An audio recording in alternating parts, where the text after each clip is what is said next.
కేంద్ర ప్రభుత్వం కార్మిక రైతు ప్రజా వ్యతిరేక విధానాలు మానుకోవాలని డిమాండ్ చేస్తూ ఫిబ్రవరి 5న దేశవ్యాప్తంగా నిరసనలు జయప్రదం చేయాలని స్థానిక సిఐటియు ఆఫీసులో జరిగిన కార్మిక రైతు వ్యవసాయ కార్మిక సంఘాల సంయుక్త సమావేశం నిర్ణయించింది.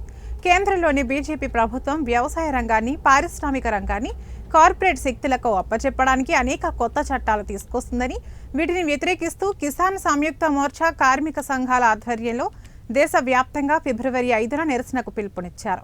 ఇందులో జిల్లాలోని కార్మికులు, రైతులు, వ్యవసాయ కార్మికులు, పేద ప్రజలు పెద్ద ఎత్తున పాల్గొని జయప్రదం చేయాలని విజ్ఞప్తి చేశారు. ఈ కార్యక్రమంలో సిఐటియు జిల్లా కార్యదర్శి ఎర్రవెల్లి ముత్యంరావు, ఏఐటియుసి జిల్లా ప్రధాన కార్యదర్శి కడారి సునీల్, వ్యవసాయ కార్మిక సంఘం జిల్లా ప్రధాన కార్యదర్శి బూడిద గణేష్ పాల్గొన్నారు. ఈ నిరసన కార్యక్రమంలో ఈ జిల్లాలో ఉండేటువంటి కార్మికులు, రైతులు, వ్యవసాయ కూలీలు, సామాన్య పేద ప్రజలందరూ పాల్గొని విజయవంతం చేయాలని విజ్ఞప్తి చేస్తూ ఉన్నాం.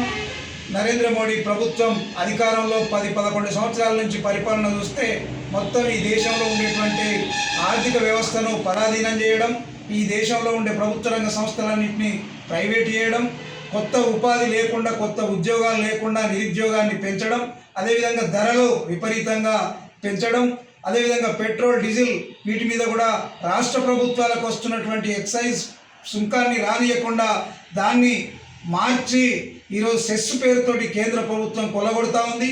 ఆ పేరుతో రాష్ట్ర ప్రభుత్వాలకు కూడా అన్యాయం జరుగుతూ ఉంది.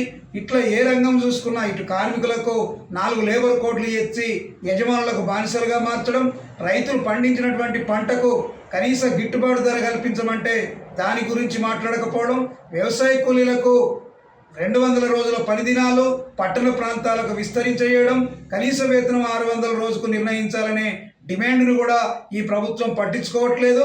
నిన్న ప్రవేశపెట్టిన బడ్జెట్లో కూడా కార్మికులకు, రైతులకు, వ్యవసాయ కూలీలకు తీవ్ర అన్యాయం చేస్తూ కేటాయింపులు ఉన్నాయి. పోయినసారి కంటే ఈసారి కేటాయింపులు తగ్గించారు. అసలు మొత్తం పారిశ్రామిక రంగాన్ని ప్రైవేట్ కార్పొరేట్ శక్తులకు అమ్మే విధంగా ఈరోజు నిర్ణయాలు చేశారు.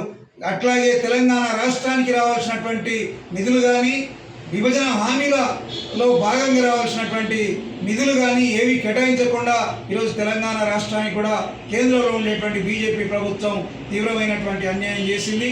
అందుకని ఈ కేంద్ర ప్రభుత్వ విధానాలకు, అట్లాగే నిన్న పెట్టిన బడ్జెట్కు వ్యతిరేకంగా జరిగేటువంటి ఫిబ్రవరి 5న నిరసన కార్యక్రమంలో పెద్ద ఎత్తున పాల్గొని జయప్రదం చేయాలని కార్మిక సంఘాలు, రైతు కూలీ సంఘాల ఆధ్వర్యంలో జరిగిన సమావేశం నిర్ణయించింది. కాబట్టి అందరూ పాల్గొని జయప్రదం చేయాలని విజ్ఞప్తి చేస్తా ఉన్నాం.